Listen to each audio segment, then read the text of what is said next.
Hola a todos y bienvenidos un día más al podcast sobre Derecho Marítimo.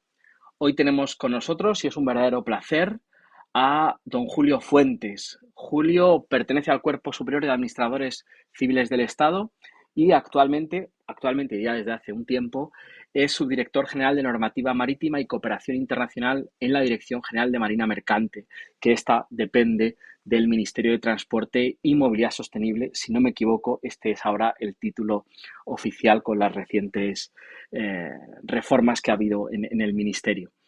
Y además Julio repite, no es nuevo en el podcast, sino que ya repite porque tuvimos ocasión de contar con él y de entrevistarle hace un año aproximadamente con ocasión de lo que parecía inminente, pero que no ha sido tanto, que eran las modificaciones que estaban pendientes de la Ley de Navegación Marítima y de la Ley de Puertos del Estado y Marina Mercante.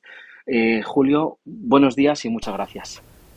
Buenos días, Juan Pablo. Un gusto repetir y un placer estar contigo. Aprendo mucho de tus podcasts y si puedo contribuir en algo, aunque sea poquito, pues es un gusto para mí estar aquí con todo contigo y con tus seguidores, que son muchos. Pues muchísimas gracias, Julio. Hoy quería hablar con Julio por dos motivos. Uno, porque siempre es un placer hablar con él. Es uno de los artífices de la Ley de Navegación Marítima Española y por lo que quería hablar con él también hoy en concreto es porque desde hace apenas unos meses hay que tratarle como doctor Julio Fuentes. Eh, Tuve el placer de poder asistir a la lectura de su tesis lectura y defensa de su tesis doctoral y quería hablar con él pues de una parte de su tesis que me parece muy importante y que además no hemos tratado en el podcast, que es las cláusulas de jurisdicción en los conocimientos de embarque. Eh, el artículo 468 de la Ley de Navegación Marítima regula la validez formal de aquellas cláusulas de jurisdicción y arbitraje que prevén en muchos casos la sumisión de las partes del contrato a una jurisdicción extranjera o incluso a un arbitraje. La norma en cuestión impone la negociación individualizada y separada de ambas cláusulas como requisito de validez. Julio, como bien sabes, estas disposiciones, tanto el artículo 468 como el artículo 251, bueno, pues han tenido cierta problemática, cierta, digamos, necesidad de interpretación en algunos casos por parte de jueces, por parte de académicos, de abogados, etcétera. Entonces, la primera pregunta que yo te quería hacer es, ¿cuál es la finalidad de estos artículos y por qué de esta problemática? Bueno, Juan Pablo, lo primero quizá que debo decir es, puesto que ha sido el objeto de una tesis, es que mi tesis al final yo creo que es un pequeño homenaje a todos vosotros, a la doctrina y a todos los que lleváis años ocupándoos del tema de las cláusulas de jurisdicción, que es un tema muy transversal en el derecho marítimo porque aparecen todos los convenios, tendremos normas europeas y desde la Ley de Navegación de 2014, pues también a nivel nacional. El origen de esta regulación, pues posiblemente estamos ante la situación más controvertida, o una de las más controvertidas de los litigios marítimos. La primera cuestión que se va a discutir es si el tribunal tiene o no competencia. Y la situación en la que se ha llegado yo creo que es muy insatisfactoria para los destinatarios de las mercancías, no solo en España, sino en muchísimos países. Porque en muchos se ha dado solución o se han adoptado medidas frente a la situación actual. ¿Qué es lo que tenemos? A pesar de que se cuenta con una regulación a varios niveles normativos, internacional, europeo y nacional, de los foros de jurisdicción, en la práctica hay un predominio absoluto de las cláusulas insertas en los contratos. ¿Estas cláusulas de dónde vienen? ¿Son negociadas realmente? Pues la verdad es que no. Son las cláusulas que están predispuestas en los formularios que elaboran principalmente los armadores a través de sus asociaciones internacionales. Y estas cláusulas, de manera irremediable, pues favorecen a los armadores, que tienen la ventaja así de centralizar todas aquellas reclamaciones que puedan recibir. ¿Qué va a suponer esto en la práctica? Pues que el destinatario de unas mercancías se va a encontrar, cuando quiera reclamar por posibles daños, que no puede reclamar ante los tribunales de su país, sino que tiene que ir a otros, predominantemente Londres, pero no es el único, puede ir a Singapur, puede ir a Nueva York, puede acabar litigando en otros foros, lo cual requiere que esos daños sean de una cuantía muy elevada, podemos hablar de 500.000 o 600.000 euros, para que le sea rentable reclamar. ¿Y qué es lo que sucede? Pues que no todas las reclamaciones alcanzan esa cuantía y no todas se alcanza una compensación. En este juego del negocio marítimo, pues aparecen las aseguradoras que dan una primera indemnización y son las que mayoritariamente han promovido también que la legislación española también se mueva hacia el reconocimiento de unos límites a esas cláusulas de jurisdicción. De hecho, cuando se aprobó la ley de navegación marítima, como han explicado diversos autores, había una conciencia de que algo había que hacer, que estábamos ante una situación muy injusta. Y fue lo que hicieron esos dos preceptos, regular esas situaciones y, y dar una solución. ¿Cómo lo hicieron? Primero, estableciendo un requisito de constancia escrita y negociación individual y separada de esas cláusulas de jurisdicción y de arbitraje que remitían a tribunales o a árbitros extranjeros. Y luego, el ámbito quizá más sutil, el del artículo 251. ¿Qué ocurre? Que ese contrato principal entre el portador y el cargador generalmente no se queda ahí en el ámbito marítimo. Se emite un conocimiento de embarque y esas mercancías van a ser objeto de transmisiones sucesivas. ¿Qué ocurre con esos terceros adquirentes y el destinatario final? Que están sujetos a una cláusula de jurisdicción que no conocieron y que en muchos casos no conocen, porque si es tráfico de un transporte no regular o tramp, posiblemente la cláusula solo está en la póliza de fletamiento inicial, pero no ha sido incluida en los conocimientos de embarque que posteriormente se emiten. ¿Qué hace el artículo 251? Pues pone un límite a esa subrogación en los derechos y obligaciones del cargador para el adquirente del conocimiento. Y dice que se subroga en todo, pero no en la cláusula de jurisdicción si no se sujeta a los requisitos del artículo 468. Es decir, si no ha sido negociada individual y separadamente. Y ese es el contenido principal de estos preceptos. Reaccionar frente a una situación que era muy insatisfactoria. Y Julio, ¿cuál podríamos decir que es la eficacia en el contexto europeo? En este caso, en Europa tenemos el llamado Reglamento de Bruselas 1 bis o 1 refundido, recap, etcétera, ¿no? Que de alguna manera regula también la jurisdicción ante tribunales extranjeros. El artículo 25 en concreto ha sido muy discutido sobre la base de lo que estamos hablando y mi pregunta es, ¿cuál es la eficacia de estas cláusulas y del contenido de la ley respecto del artículo 25 del reglamento comunitario? La verdad es que para poner solución a esta problemática que comentábamos, tenemos el peor de los escenarios normativos posibles. Porque tenemos a nivel internacional un predominio absoluto de las reglas de la Haya Visby, que omiten cualquier referencia a estas cuestiones de jurisdicción. Y es entonces donde entra el siguiente escalón para los países miembros de la Unión Europea, como es España, que es el derecho de la Unión Europea, que a raíz del ingreso del Reino Unido empezó a reconocer las cláusulas de jurisdicción no solo escritas, sino también lo que se llama presuntas. Entonces tenemos un ámbito normativo de la Unión Europea que no lo cubre todo, porque cubre únicamente los litigios que son internacionales cuando remiten a un tribunal de un Estado miembro. Por tanto, no cuando remite a un tribunal de un tercer Estado, como es hoy Reino Unido, ni tampoco en los procesos meramente internos o cuestiones de competencia dentro de cada uno de los Estados miembros. Y para ese espacio nos encontramos, como decía, con dos casos, que reconoce la validez de las cláusulas de jurisdicción cuando constan por escrito, pero también cuando se acomodan a unos usos del comercio que las partes debieran conocer y que son además regularmente observados por las partes en un ámbito o sector específico. Y es en lo que se hacen valer esas cláusulas de jurisdicción para señalar esto es un consentimiento presunto, esto es que operamos así, están los formularios y usted lo debiera conocer.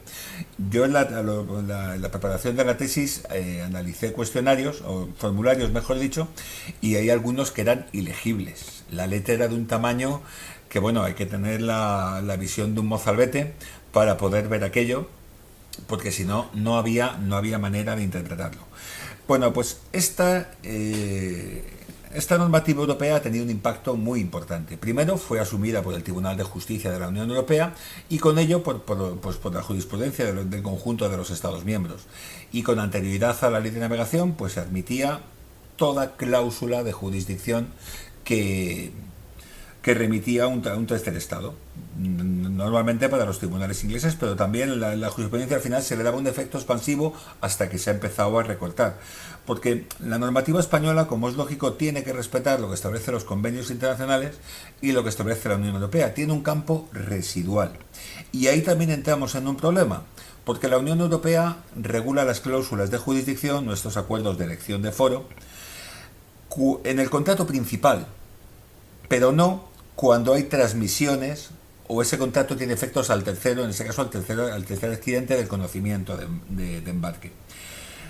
Y ahí la jurisprudencia de la Unión Europea, que es la que nos vincula en la materia, coincide en señalar, oiga, ¿qué aplicamos en este caso? No es una solución clara ni única todavía y estamos a la espera, como tendremos ocasión de comentar, de una sentencia del Tribunal de Justicia que se espera recientemente sobre nuestra normativa. El Tribunal de Justicia ha remitido el derecho nacional. ¿Cuál es ese derecho nacional? El que establezcan las normas de derecho internacional privado del juez ante el que se plantea el litigio. Junto a esta posición subsiste otra, que es la aplicación directamente en todo caso de la ley del Estado del tribunal al que remite la cláusula. Que son posiciones que no nos solucionan el problema principal que queremos resolver, y es otorgar tutela judicial también ante los tribunales españoles cuando los daños se producen en nuestro país. Y en esas situaciones en la que entra nuestra legislación y tenemos el problema planteado. Pero por lo pronto en el contexto europeo estamos a unas normas europeas que claramente en el contrato principal nos obligan a reconocer la cláusula, pero que no hemos terminado de resolver qué ocurre para ese tercer adquirente. Y es, por tanto, entre Estados miembros tenemos que reconocer nuestra cláusula, cosa que no se ha hecho siempre.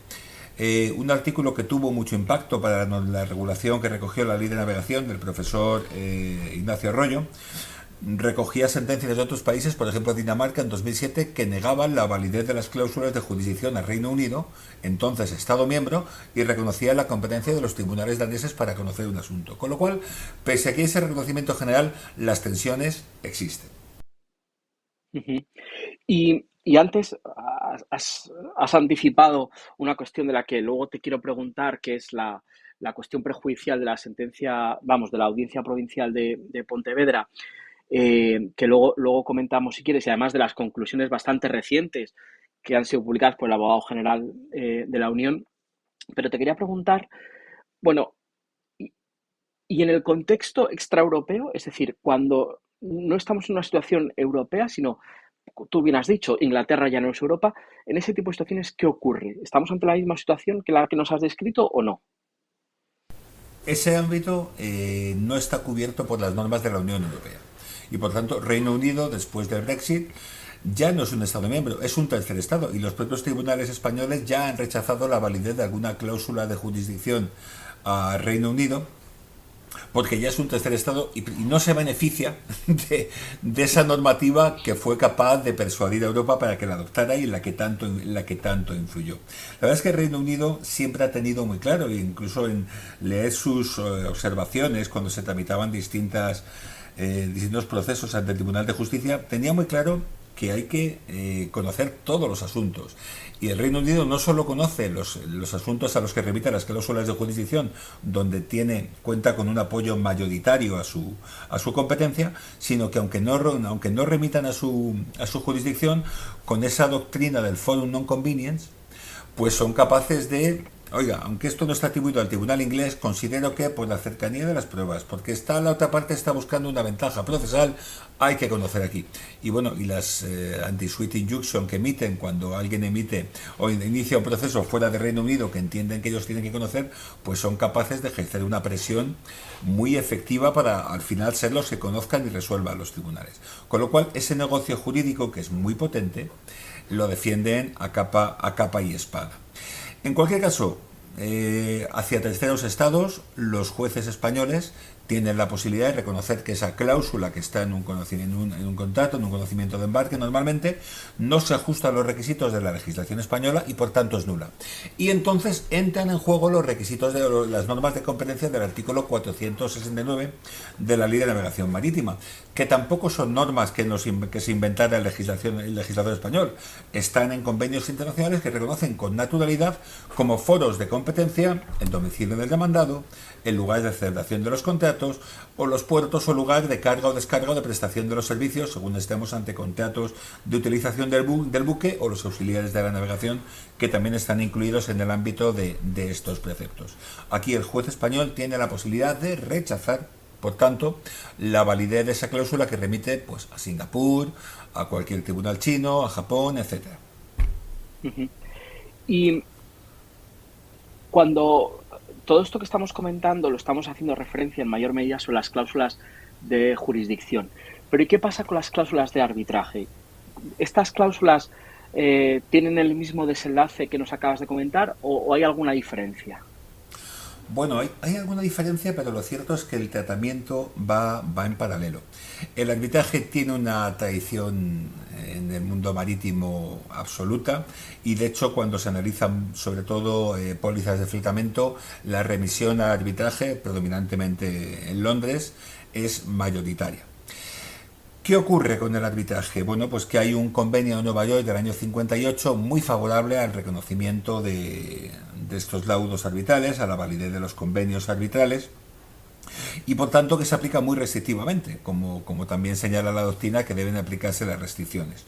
Pero también es cierto que el convenio de Nueva York reconoce el orden público y una cláusula de arbitral oculta, como sería la que está en un conocimiento de embarque, la que no aparece en el conocimiento de embarque, pero sí en la póliza, sería discutible que la tuviéramos que reconocer. Y aquí habría que ver la doctrina que hoy sentarán los tribunales superiores de justicia cuando hagan el exequatur. Por tanto, pese al reconocimiento general, también es cierto que habría argumentos para oponerse a la validez de una cláusula de arbitraje. Y luego hablábamos antes del predominio de las reglas de la Haya-Visby, en detrimento de otros dos convenios que la doctrina coincide en señalar que técnicamente son mucho más perfectos, como fue Hamburgo y como más recientemente fue Rotterdam. Hamburgo es muy claro, y Rotterdam sigue la estela, de señalar que esa cláusula de arbitraje, si no es conocida para el tenedor del conocimiento de embarque, no es válida. Por tanto, ahí sería deseable que la comunidad internacional se moviera hacia estos convenios más modernos y con un tratamiento más equilibrado de las cláusulas de jurisdicción para ir a arbitraje, para reconocer, a la hora de proteger a las partes, asegurar una mayor equilibrio. Y que eso, sobre todo, que esas cláusulas de arbitraje, al igual que las de jurisdicción, sean conocidas y puedan ser discutidas por las partes o tengan su repercusión, lógicamente, en los fletes y en los precios de los contratos. Ujú. Sí, como tú indicas, efectivamente están ahí las reglas de Rotterdam, Hamburgo, que si bien es cierto que está en vigor, pero pues, quizá no ha tenido el éxito que todos o que en su momento se esperó. Las reglas de Rotterdam, España es estado parte, pero todavía no han entrado en vigor, así que veremos lo que pasa, ¿no? Y ya para ir finalizando, quería preguntarte, por esto que anticipábamos antes, eh, opinión personal, ¿cómo ves tú bueno, pues la cuestión prejudicial que planteó la Audiencia Provincial de Pontevedra, las recientes conclusiones del abogado general? Es decir, ¿cómo has visto tú esta cuestión? Y si nos puedes anticipar, bajo tu punto de vista, aunque esto es hacer ciencia ficción, evidentemente, por dónde puede ir el TJUE cuando dentro de semanas o pocos meses resuelva. Bueno, yo creo que se abre de unas perspectivas muy interesantes. A mí lo primero que me viene a la cabeza cuando veo la cuestión obedecía principalmente a la disparidad de criterios que seguía la Audiencia Provincial de Pontevedra, sobre todo con la de Barcelona, que era muy proclive a aplicar el 468, declarar la nulidad de la cláusula de jurisdicción o de arbitraje y por tanto la competencia de los tribunales españoles. Y aquí la Audiencia Provincial de Pontevedra plantea la cuestión que a mí lo primero que me refleja es sobre todo está muy reciente también la sentencia de la High Court rechazando la ejecución de la sentencia del Tribunal Supremo Española, respaldada por una sentencia del Tribunal de Justicia de la Unión Europea que ya dijo, oiga, aunque una vez abierto el proceso en España se producen los efectos de la litispendencia y no tenía que haber habido ningún arbitraje ni ningún proceso en otro país, incluido el Reino Unido. El juez inglés no tiene ningún miedo a aplicar su derecho, a defender sus intereses y defiende que estamos ante un contrato especial de P&I que escapa a todo y que al final da igual las sentencias que le dicten por ahí, que esto va por donde dice el contrato del asegurador y el club, del asegurado y el club P&I. Y el juez español le da miedo a aplicar su derecho y defender, por tanto, los intereses, en este caso, de los residentes en España, que sujetos a esas cláusulas se ven que no pueden obtener compensación ante los daños que tienen que soportar. ¿Qué perspectiva se nos ofrece ahora? Ya conocemos las conclusiones del abogado general, que yo creo que nos da una de cal y otra de arena. Por un lado, reconoce como criterio de aplicación para determinar la validez de una cláusula en un conocimiento de embarque y sus efectos frente al tercer adquirente, que el juez ante el que se plantea la cuestión aplique la norma que corresponda de acuerdo con su derecho internacional privado. Posición que considera preferible a la otra, que también tenía un gran peso, que era la de la ley del Estado del tribunal al que remite la cláusula. Entonces, eso nos parece que es una buena posición de partida, aunque nos obliga a completar nuestro ordenamiento jurídico, porque, como el profesor Gabaldón, de una manera muy sagaz y muy inteligente, propuso que se incorporara un nuevo apartado al artículo 251 que dijera que la ley aplicable en defecto de cláusula válida sería la del puerto de descarga, que sería una cláusula, yo creo que bastante lógica, coherente con el mundo marítimo moderno y sus inquietudes actuales, y solventaría el problema. La cuestión es que, por otro lado, el abogado general, sin demasiadas explicaciones y de manera un tanto contradictoria, porque reconociendo que el derecho de la Unión Europea no regula ese contrato secundario, el efecto sobre terceros de las cláusulas incluidas en el contrato principal, pues sí aventura que se opone a la regulación de la Unión Europea, en este caso concreto, al artículo 25 del reglamento Bruselas bis, una previsión nacional que declare la nulidad de la cláusula no negociada separada individualmente. Y ello a pesar de que nuestro precepto reconoce la validez del derecho comunitario y por tanto respeta ese ámbito. Dice que no sería válido. Se lo despacha de una manera, yo creo que excesivamente rápida y sin sin atender muchas cuestiones. Hay que esperar a la decisión del tribunal y valorar qué criterio seguir. Yo no quiero dejar de mencionar la postura que defendió un profesor amigo común, como es el profesor Manuel Alba, que se manifestó a favor de la aplicación en estos casos de la ley del foro para valorar una cuestión procesal como son las cláusulas de jurisdicción. Y creo que también debería tener su peso para que un tribunal valore con su derecho la validez de la cláusula. Habría más argumentos. Creo que fue la profesora Marta Requejo la que aludió al artículo 10.2 del reglamento Roma 1, en el cual no están incluidos los conocimientos de embarque, pero sí señala que cuando regula el consentimiento, permite que el consentimiento se regule por la ley de residencia de una de las partes cuando su consentimiento no sea claro, que es lo que sucede, o no se haya expresado de manera inequívoca, como sucede con estas cláusulas de jurisdicción muchas veces ocultas y desde luego nunca negociadas. Con lo cual tenemos que esperar, pero habrá muchas cosas que resolver. Temas como la concurrencia de foros. Hemos visto cómo con demandante, el destinatario de mercancías y el naviero, el portador, los dos con domicilio en España, cláusula de jurisdicción en Londres, han tenido que ir a litigar a Londres. O nos ha impedido que la alternativa, la concurrencia clara de que litiguen en España, lo cual es un fraude de ley claro porque no tiene otra finalidad que disuadir de las reclamaciones. Con lo cual todo eso hay que discutirlo y ver si tenemos otras alternativas de regulación que aborden la proximidad de las pruebas al tribunal competente, que aborden cuestiones como la desproporción entre los daños sufridos y el coste de la reclamación en el tribunal previsto en la cláusula. Yo creo que eso hay que abordarlo. Y bueno, hace poco además compartimos el foro, el Juan Pablo, estuvimos juntos en el taller de la Comisión Europea sobre el Convenio de Pekín. Tuvimos ocasión de decir, oiga, hemos asumido muchas reglas generales y asumidas a veces con la influencia británica y que a lo mejor no nos funcionan demasiado bien a nivel de los demás Estados miembros, que no tenemos esa posición de Reino Unido y podemos jugar de manera más limpia y más clara entre nosotros. Con lo cual, yo creo que es importante que en España tengamos las ideas claras y podamos defender nuestros intereses, bien sea porque el tribunal nos permita mantener la actual regulación o si no buscando alternativas y resolver esos problemas que espero que de manera no muy confusa os haya comentado. Y Ujú. esto sería todo, Juan Pablo. Pues Julio, muchísimas gracias. Nos quedamos con esta última idea que nos mencionas. Agradecerte nuevamente el que te hayas pasado por el podcast y porque bueno, siempre es una maravilla poder escucharte y más aún en este tema que tan bien conoces como es el de cláusulas de jurisdicción, el de lo que es todo el tema de la competencia judicial internacional. Y nada, muchas gracias, Julio, A de ti, Juan verdad, Pablo. de todo Muchas corazón. gracias. Y nada, y a los oyentes, espero que os haya parecido muy interesante este tema. Muchas gracias por vuestra escucha y nos vemos, nos escuchamos en el próximo episodio sobre el podcast de Derecho Marítimo.